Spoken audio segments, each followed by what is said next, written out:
All right. Good morning, everybody. Excited to get to be with you guys today. Jason's out of town, so you have just me today. But before I get going, anything specific question wise that you guys want to ask? Morning, Michael. I'll give you just a sec, and if you should be able to unmute if you want to, but if not, then we'll jump in. Have we talked about seller financing? I want to say, I'm trying to look at my list here. Yeah, we have. I was going to say, I want to say Jason did that not too long ago, but Yeah, it was just recent. yeah, I was going to say, I feel like it was within the last little bit, but so I can get you, Michael. I can go find the video from the one that he did if you want. But Perfect, thanks. yep. Well, all right. I'm going to jump in. If you guys have any questions, anything, then just let me know. But I have two things that I thought I would cover with you today. And both of them are things that have just recently come up. So the first one actually has just been this week. And it's just interesting to me that I've had two scenarios this week dealing with this, which I don't know that I've had any situations dealing with it for a long, long time. But anyway, so what I want to talk about is, in fact, let me do a screen share here so that you can see what I'm talking about. Is there it is. So what you're looking at here is the real estate purchase contract. There we go. And section 18 talks about notices. And so I just want to run through this, and then I'll tell you about the two different experiences that we had this week from it. And both of them are probably going to end up costing, luckily not our brokerage or our agent, but costing other brokerages and agents the earnest money. So in section 18 here under notices, it says, except as provided in section 23. So as a reminder, section 23 down here is about acceptance. So except for as provided in section 23, all notices required under the REPC must be A, in writing, B, signed by the buyer or the seller giving notice, and C, received by the buyer or seller or their respective agent or by the brokerage firm representing the buyer or seller no later than the applicable date referenced in the REPC. So just keep in mind that down in section 23, we talk about all the time that acceptance occurs when the offer or the counter offer has been signed by the buyer or the seller and communicated. So I think sometimes we forget that that only applies to acceptance. All other notices that are part of the REPC have to have the three things: be in writing, they have to be signed by the party that's giving the notice, and then third is received by either the buyer or the seller, their agent, or the brokerage. So just keep that in mind. So what happened this week is we have an agent in our company who had their home, they have their own home listed for sale. And the buyers had come and asked for an extension, both on finance and appraisal and settlement deadline. And then as that date approached, they asked for another extension on finance and appraisal and settlement deadline. Then as that date approached, they asked for a third extension on finance and appraisal and the settlement deadline. Well, then as that date was now approaching, they came back and actually just said, we're just going to cancel. So they did up a cancellation. The agent got it signed by their client. I'm trying to remember what time, like at 12:53 in the afternoon on the day of the finance and appraisal deadline. So they got it signed saying that they were canceling the contract. The agent then tried through .loop to send to our agent, who happened to also be the seller, this notice of cancellation. But for whatever reason, it didn't go through. And the agent, the buyer's agent, noticed that like at 7:00 at night, then went and sent the .loop to our agent saying, hey, looks like I tried sending this earlier. You can see that it didn't go through. It was undeliverable. So I'm resending it now, but as you can see, it was signed before the deadline. So our agent called me saying, hey, what is the scenario on this? And so then I said, well, let's go take a look at section 18 of the REPC. And I said it was in writing, so it met that.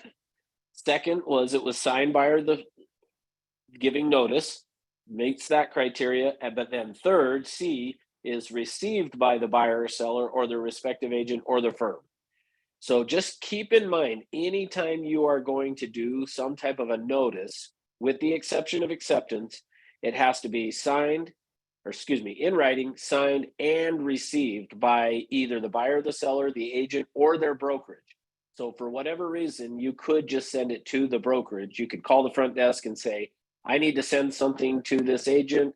Who else, could I put it on the broker, whatever, and verify, ask for them to confirm that it was received. So just because it was sent doesn't necessarily mean it went through, like which is what the scenario was. So that was the first one that I had this week. Then interestingly, the next day we had another agent from down in the St. George office call me and say, let me run a scenario past you. Tell me what you think. Same type of a deal. It was the day of the deadline. The buyers were wanting to cancel. They sent the cancellation, or thought they did, but same thing, it didn't go through. And so the agent again calling me saying, hey, we didn't receive this until days later. And I just want to make sure I'm right. So I thought it'd be good to just remind and talk about that today. That's the first thing I wanted to hit on, is just the notices. So just remember, has to be in writing, signed by the buyer or seller giving notice, and received by the buyer, seller, their agent, or the brokerage. So as long as it's been received, then you're going to be good on that. So anyway, any thoughts, questions on that part of it? So if it's emailed and you have a sent confirmation in your email, that's still really chancy, but that would verify, wouldn't it? So yeah, you would be able to show you send it, but the challenge is if for whatever reason the email didn't go through, then they would say, well, I didn't receive it. So Well, I think if it didn't go through, you wouldn't have a time. I see what you're saying. You're saying that my email shows the time sent and verifies. yeah, that correct. But Yeah. we need to get on the phone and make sure it was received. Okay. Yeah, that's kind of the biggest thing I would say, is just making sure that it is received by them, because that's the way that it's written, is received by. And so, like I say, the first scenario I was telling you about, the agent had proof that he could show he sent it through .loop, but it didn't go through. And so I guess, he wouldn't be able to verify it was received by them, but at that time. So yeah, I just think it's a good idea. Anytime you're going to be sending a notice like that, to get shoot a text of, hey, I sent this over, will you confirm you've received it?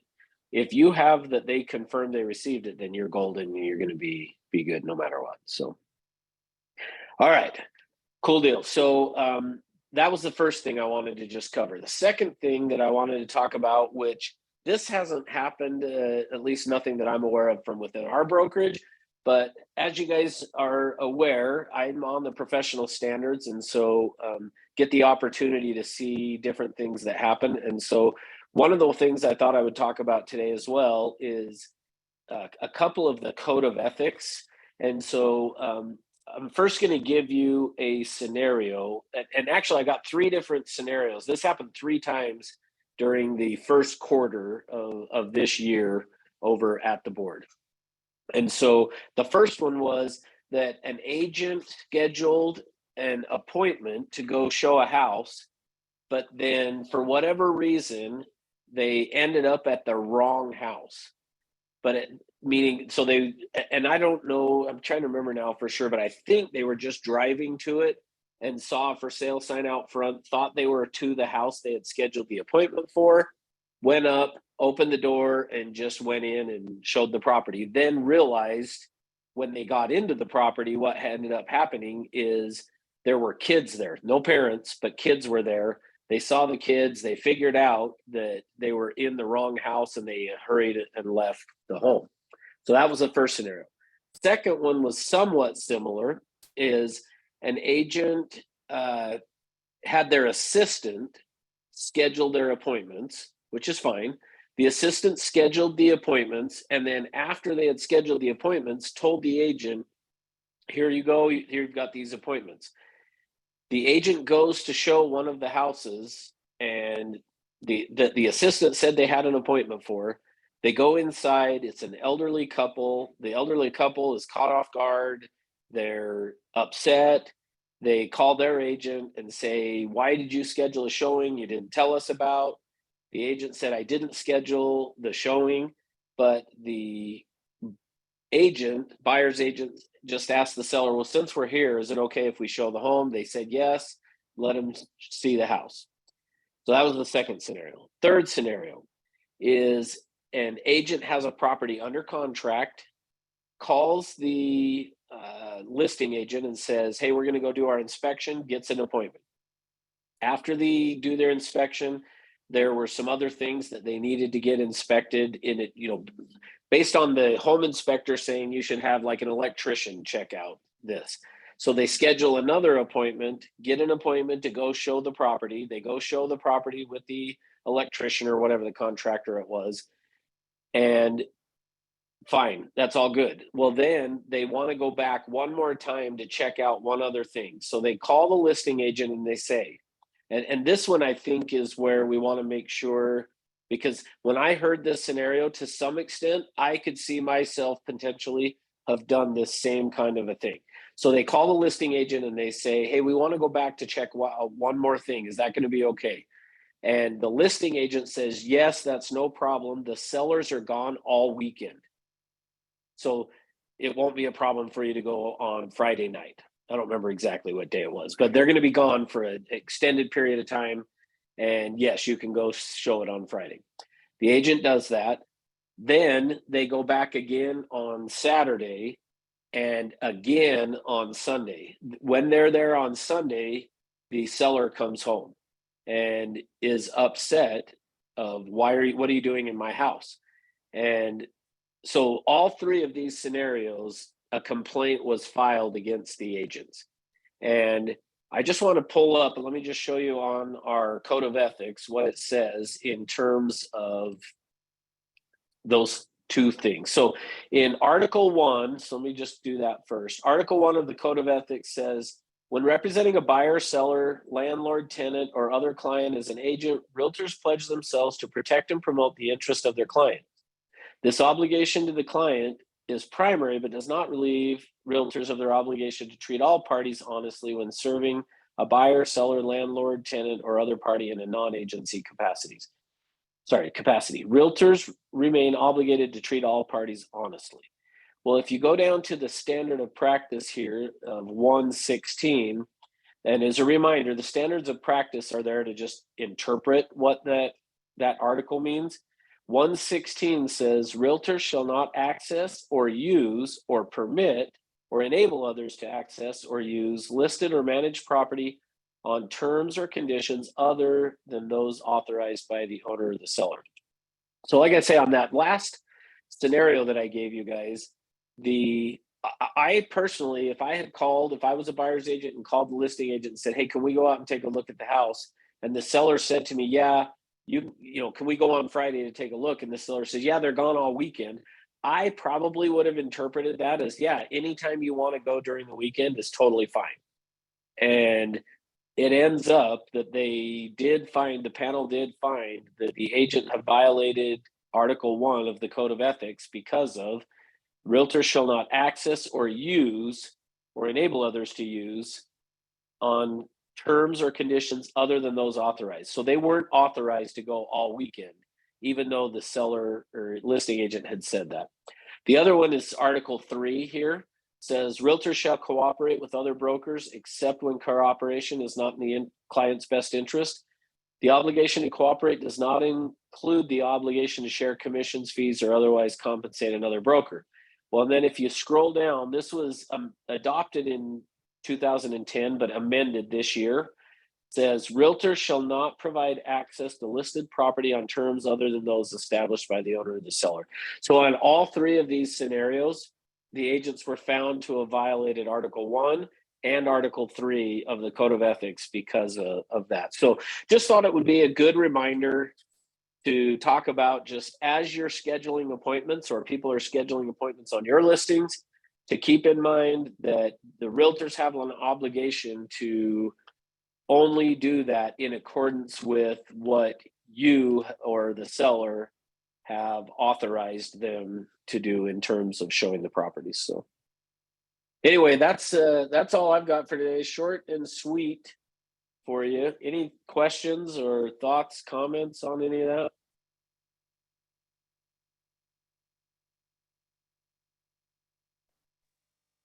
Thanks, Russ. Appreciate it. Yeah, you're welcome. So just a reminder then, so thanks for being on, but just a reminder on those notices, make sure that you meet the 3 criteria: in writing, signed, and received. And then when showing properties and things, just make sure you're following the instructions. Otherwise, you could be found in violation of the Code of Ethics. So anyway, all right. Well, hey, thanks, guys. Have an awesome weekend. And Rebecca,